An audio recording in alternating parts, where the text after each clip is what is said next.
ابو جہل گرا، پھر حضرت عبداللہ ابن مسعود رضی اللہ عنہ اس کے سینے پر چڑھ گئے، اس کے سر کو دھڑ سے الگ کر دیا۔ بزرگان محترم، یہ واقعہ پیش آنے سے پہلے اللہ کے رسول صلی اللہ علیہ وسلم نے ان تمام سرداران کی جگہ بتائی کہ دیکھو ابو جہل یہاں مرے گا، ابو لہب یہاں مرے گا، عتبہ یہاں مرے گا، شیبہ یہاں مرے گا، امیہ یہاں مرے گا۔ غرض ہر آدمی، حضرت عمر رضی اللہ عنہ کہتے ہیں ایک دن پہلے اللہ کے نبی نے جہاں جہاں اشارہ کیا تھا وہیں وہیں ان کی لاشیں پڑی تھی، ان کی لاشوں کو لے جانے والا کوئی نہیں تھا۔ 70 سردار مارے گئے، 70 قید ہوئے، باقی سب میدان چھوڑ کے بھاگ گئے۔ ان کی لاشیں ابو جہل کی، ابو جہل کی، عتبہ کی، شیبہ کی، ان کی لاشیں وہیں پڑی تھی۔ ہم نے ان لاشوں کو اٹھا کر ایک گڑھے میں پھینک دیا، مدینے کو آ گئے۔ چند دن گزرے، ایک مسافر آیا اور اللہ کے رسول صلی اللہ علیہ وسلم سے کہنے لگا میں بدر سے گزر رہا تھا، ایک گڑھا وہاں دیکھا جہاں سے ایک آدمی نکلتا ہے، اس کے جسم میں انگارے بھرے ہوئے ہیں اور ایک آدمی اندر سے نکلتا ہے، اس کے ہاتھ میں لگام ہے آگ کی، اور ابو اس آدمی کو زور زور سے مارتا ہے، وہ چیخیں مارتے ہوئے پھر اس گڑھے میں گر جاتا ہے۔ اللہ کے رسول صلی اللہ علیہ وسلم نے فرمایا معلوم ہے وہ کون ہے؟ وہ ابو جہل ہے جسے اللہ سزائیں دے رہا ہے۔ بزرگان محترم، اس کے اندر کبر اتنا بھرا ہوا تھا، جب حضرت عبداللہ ابن مسعود رضی اللہ عنہ اس کے سینے پر چڑھ کر کاٹنے لگے تو کہنے لگا اے عبداللہ ابن مسعود تم تو معمولی چرواہے ہو، میں سردار ہوں، لہذا میری گردن یہ چرواہا کاٹے یہ مناسب نہیں، جاؤ کسی سردار کو بھیجو وہ میری گردن کو کاٹے۔ بزرگان محترم، یہ تکبر ہے، کبر ہے۔ آدمی جب اپنے آپ کو بڑا سمجھتا ہے تو اللہ اسے ہدایت سے محروم کر دیتے ہیں، اللہ تعالیٰ اسے ہدایت دیتے نہیں ہیں۔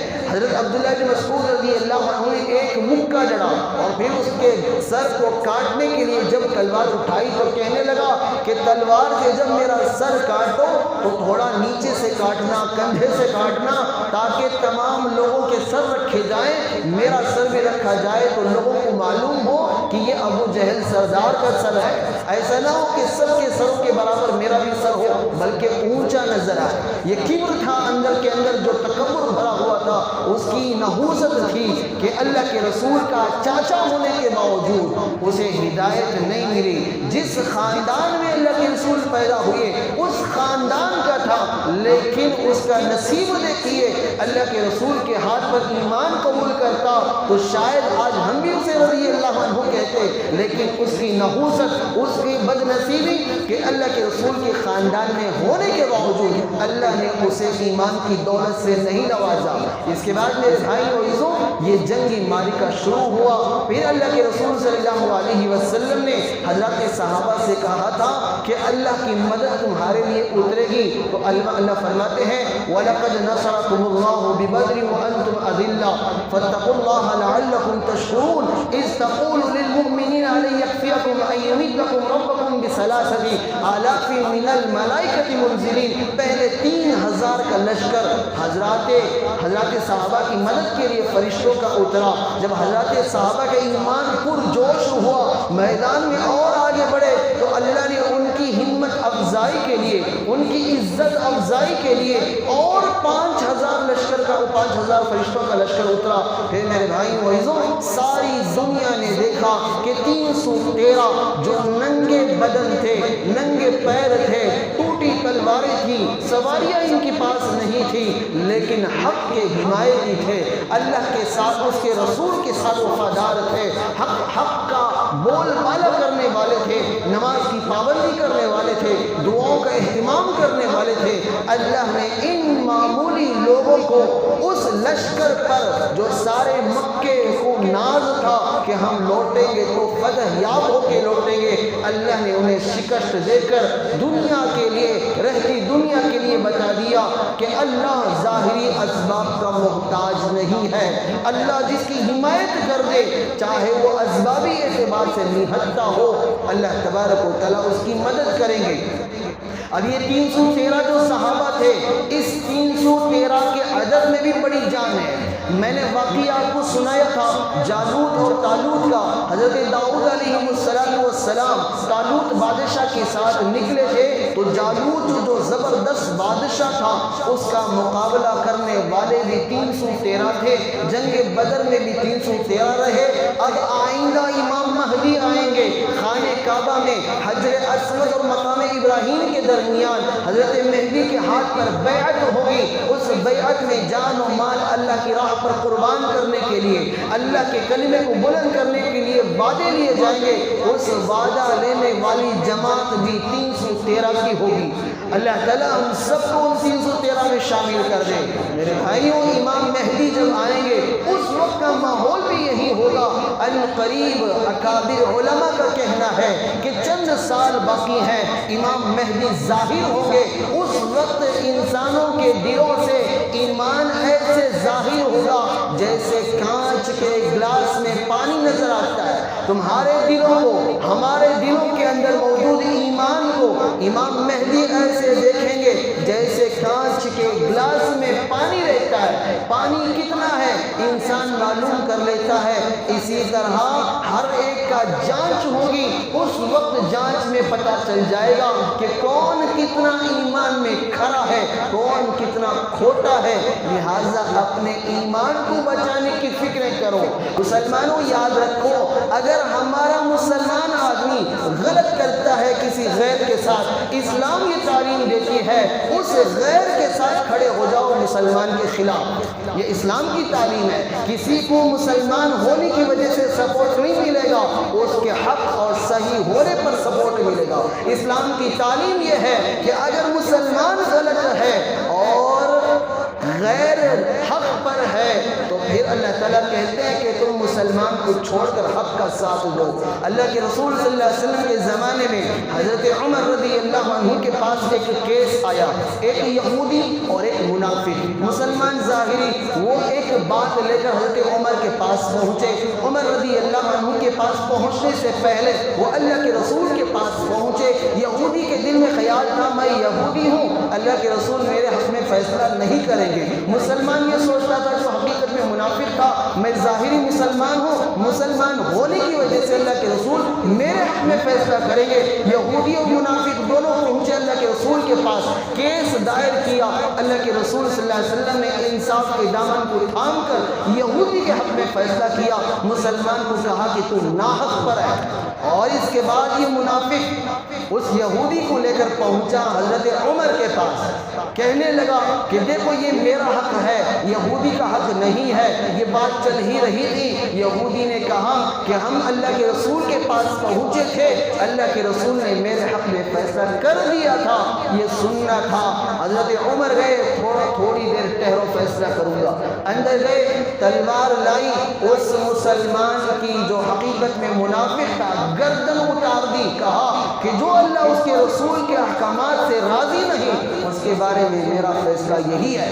میرے بھائیوں، اس واقعے سے معلوم ہوتا ہے ہمیں سچائی کا ساتھ دینا ہے، چاہے وہ مسلمان ہو یا غیر مسلمان ہو۔ ہمیں عدل و انصاف کا ساتھ دینا ہے، چاہے وہ مسلمان ہو یا غیر مسلمان ہو۔ اگر مسلمان غلط ہے تو ہمیں بتانا پڑے گا کہ مسلمان تو غلط ہے، اگر مسلمان کے علاوہ غیر مسلم صحیح ہے تو بتانا پڑے گا کہ یہ غیر مسلم صحیح ہے۔ یہی اسلام کی تعلیمات ہے۔ اگر تم اس نہج کو چھوڑ کر مسلمان ہونے کی وجہ سے ساتھ دو گے، غیر ہونے کی وجہ سے نفرت کرو گے تو تم اسلامی تعلیمات سے اعراض کرنے والے شمار ہوگے۔ تو لہٰذا ہمیں سچائی کا ساتھ دینا ہے۔ جس طرح حق و باطل کے درمیان اللہ نے فیصلہ کیا، 313 صحابہ کو ان 1000 پر بھاری کیا، اسی طرح اللہ کی ذات سے امید ہے کہ جب تک مسلمان حق پر باقی رہیں گے اللہ مسلمانوں کو سرخروئی عطا کرتا رہے گا۔ وآخر دعوانا الحمدللہ رب العالمین۔